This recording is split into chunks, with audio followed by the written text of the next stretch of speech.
truth of my womb, trusting the phases of the moon.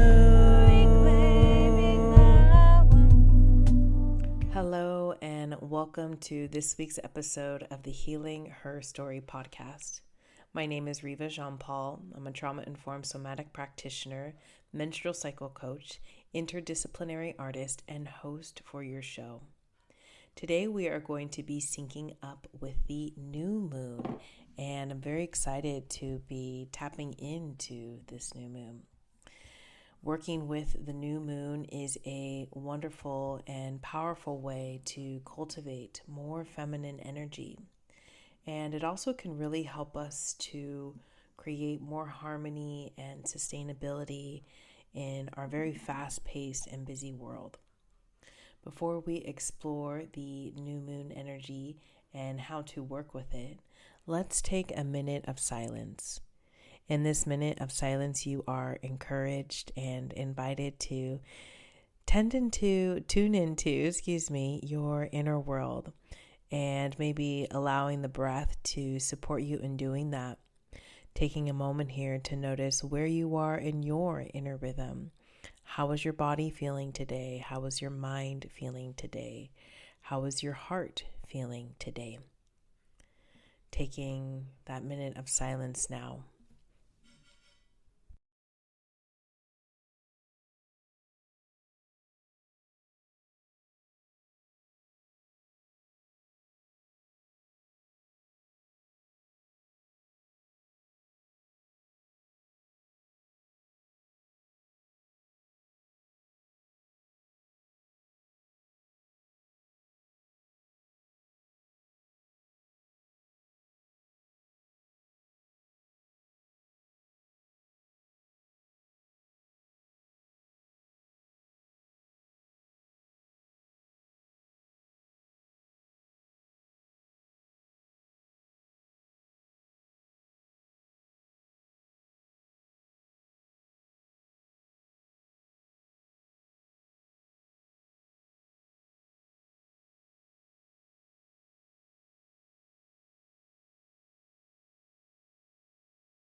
And that is about a minute.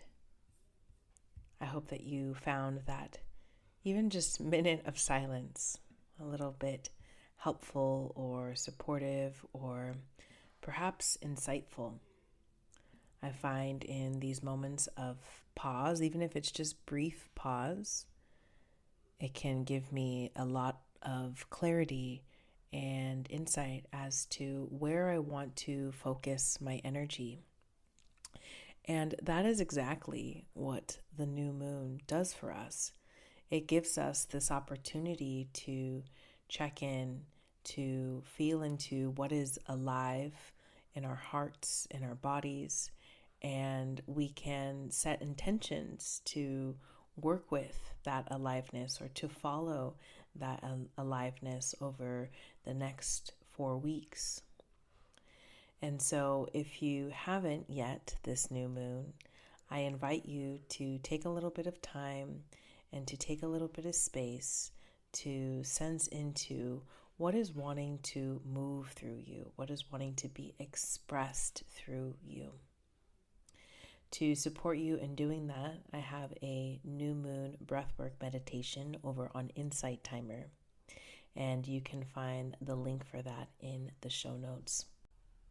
This new moon is in the sign of Taurus, and this is a very earthy energy that is inviting us even more to slow down and to connect with the body. I find the new moon to be a very important moment during the cycle. It is this sacred space of rest, of reflection, and of planting seeds. This time is associated with the season of winter. It's associated with the menstruation or the bleeding time. And through the lens of traditional Chinese medicine, it's associated with the element of water. And again, this new moon happened on Saturday or Sunday, depending on where you are in the world. And we are talking about the week of April 28th. However, please note that whenever you may land in this episode, this information is timeless and is something that you can carry with you and refer back to in your cyclical journey. Allowing yourself through that process to reconnect with your natural rhythm and with the feminine wisdom that lives inside of you. Culturally, we are conditioned to push and produce all month long. And I know that's something I can very easily fall into myself, especially with an understanding of overworking being one of my coping strategies. But working with the moon cycle, whether it be the lunar cycle or your moon cycle, or even working with the seasons, it teaches us how to honor this natural ebb and flow of energy. Imagine if it was daylight all of the time. We would be burnt out. The plants would be burnt out. The earth would be dried out. The nighttime, the darkness, which is the new moon, is essential. And without it, we really wouldn't be able to sustain life. And so it's interesting to think about that analogy and how that is perhaps expressed through yourself. The sun representing the more masculine energy that is about achieving and doing and accomplishing. And the feminine energy being the yin energy, being the nighttime, being the new moon, is this opposite end of the spectrum where we are invited to be and rest and care and flow. To work with the new moon, besides creating space and time to be still, to rest, to reflect, and to get clear on your intentions, you can commit to or perhaps feel into something that you maybe want to start. Whether that be a new habit or a new routine, or perhaps a new focus for your healing and personal growth journey. This is the time to begin. To begin this process, you can start by maybe clearing space mentally, perhaps that's physically and in your environment. I myself just did a big smoke clearing today and decluttered a few corners and cleared out some things out of the fridge and swept my front porch. And as I was doing that, I held the intention in my heart of creating room for the new. I have a couple of new projects that I'll be starting this week, new creative projects. I'm also moving into sort of the second phase of a big creative project that I've been working on for the past couple of months and will reach its full fruition in the summer months. And at the time that this is being recorded, we are in the season of spring. So there is this sense of newness and forward momentum. This is the first part of the year where we have not been in a retrograde, where a planet has not been in retrograde. And so again, you really, as we've talked about in previous episodes, you really might be feeling this fresh energy coming in. It can be helpful to journal or perhaps write down what you're wanting to focus on. you could also do one of my favorite practices, and I do find it to be a creative practice as well. It's called scripting. And while I'm not an expert in it, it's something that I weave into my practice regularly. And I'm happy to share a couple of the keys to the practice if you decide that you might like to explore it. Scripting involves writing a statement. It's an I am statement. And after the I am, you insert a feeling in which you wish to embody in the cycle that you are working with. After you have created the first half of the script, the I am grateful, for example, for the second half of the statement, you would use an action that is connected to how you are wanting to feel, or perhaps what is happening in your life. So, for example, one of my scripts from last month, I'm looking at here on a whiteboard that I update every cycle, says, I am grateful being alive in my beautiful body. Perhaps being is not quite an action, but in my world, I would consider it to be an action. Another one here that I've shared is I am committed, showing up for my creative projects every day. And another one here, I am honored being a steward for the medicine that is trauma-informed menstrual cycle awareness. And the last one here that I'll share, I am lived into my unique rhythm, watching life mirror it back to me. So those are my scripts that I created from this previous cycle. And to put the cherry on top of your script here, the invitation is to write it in cursive. And that is where I find the creative practice really comes in. There's something about writing cursive that really invites us to be very present with what we are doing.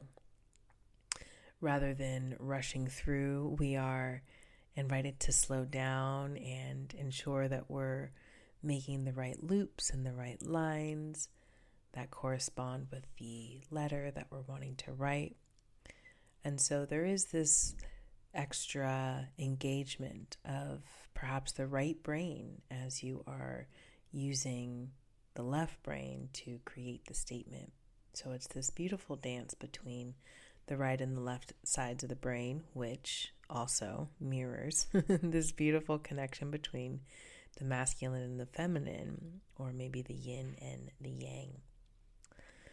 So that's an invitation for you to explore, perhaps maybe creating that script after the new moon breathwork meditation that you can find in the show notes. Some questions that you might have about working with the new moon. You might be wondering, what if I'm not bleeding right now? That is perfectly okay. In fact, in the coming weeks, we have a guest episode that's going to be talking about what it means to bleed with the different phases. So if you are not lined up perfectly with the new moon, there is nothing wrong with you. It could mean that there is a certain focus that is maybe being expressed through the alignment of your moon cycle, again, which we'll explore in that episode that'll be airing here very soon. So wherever you are, whether you bleed or not, you can definitely work with this new moon energy. You also might be wondering, how can working with a new moon help you in your day-to-day life? How can setting intentions like this help you in your day-to-day life? Well, when you begin to align with these natural rhythms, you begin to soften You can begin to tap into your intuition. You can also begin to create more resilience because you are allowing these pockets of time for you to regenerate and restore your energy. And as you do that, you can create more harmony in this very fast-paced and busy world. You also might be wondering, what if I'm not able to work with the new moon? Today I'm got kiddos or work or other obligations to tend to and show up for. Well, the new moon energy can be felt and worked with up to 3 days before and up to 3 days after the new moon. In fact, I usually set my intentions towards the end of the new moon portal because I find that as the days go by, things begin to come up. This month was a little different. I had lots of things come up in the days leading up to the new moon, which was very interesting. And so today, as I was entering into this portal, I felt very clear about where I wanted to focus my energy. And I hope that you are able also to find that clarity as to where to focus your energy, because there are so many things pulling on our time and on our energy. And in this day and age, I believe it is of the utmost importance that we are so intentional with our time, because our time is one of our greatest resources, truly. And it's something that we can't get back once it's gone. Living in this way really allows me to make the best use of my time. And so that is your invitation here today as we begin to close this episode. I remind you that this is a practice, an ongoing practice, and I gently encourage you to trust in this process of contraction and expansion. Again, this is a wonderful time to begin again, to commit, to wipe the slate clean, to start over. And so taking note of what needs that restart in your life. Again, to support you through that, you can find a link for the breathwork meditation in the show notes. And in the meantime, I encourage you to take care of yourself, and if you're able to take care of others. Bye for now. Look forward to connecting with you in the next episode. Fighting for the voice of the womb, clearing the pain from your womb, creating new life from your womb, rebuilding with the phases of the moon.